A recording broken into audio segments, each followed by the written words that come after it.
对我们来讲的话，云科大不仅仅是一座非常知名的大学，那同时也是在地的好邻居，喝醋逼。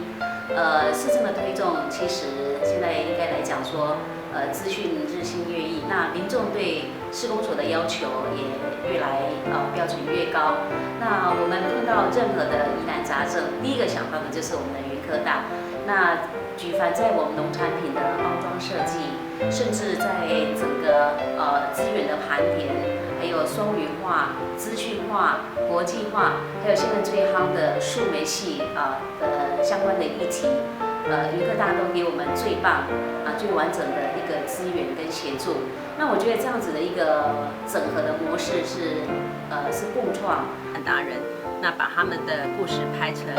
影片，那这个影片有英文字幕跟中文字幕，因为谢市长非常重视国际化这一块，所以这是第一个，就是斗六达人短片的部分。那第二个呢，就是我们把这些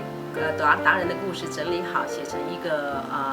绘本的文本，然后跟数媒系的同学合作。那在明年度，我们打算把它拍成一个动态绘本。那这个绘本呢，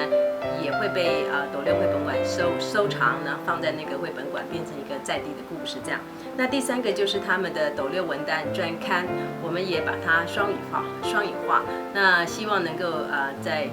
对台湾来旅游台湾的外国人，他们拿到这个专刊，他们知道斗六的特产，他们也知道说哪里去找这些达人跟他们的庄园，希望能够促进他们的销售。那这一次也特别跟斗六市公所这边合作，去寻找说，在斗六市当中还有哪一些闲置的空间是可以再加以利用的。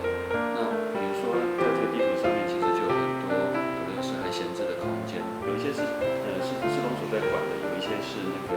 县政府管的空间。这些相关的空间，如果我们可以把它整理出来，再加以利用的话，可以提供很多新的创业的机会。在我身旁呢，是与中心合作的果园。中心的成立主要有3项功能。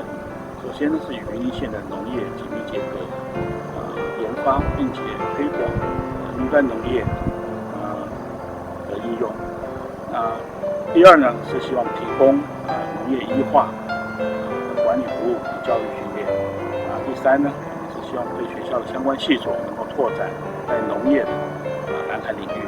培养同学在农业创新创业的能力。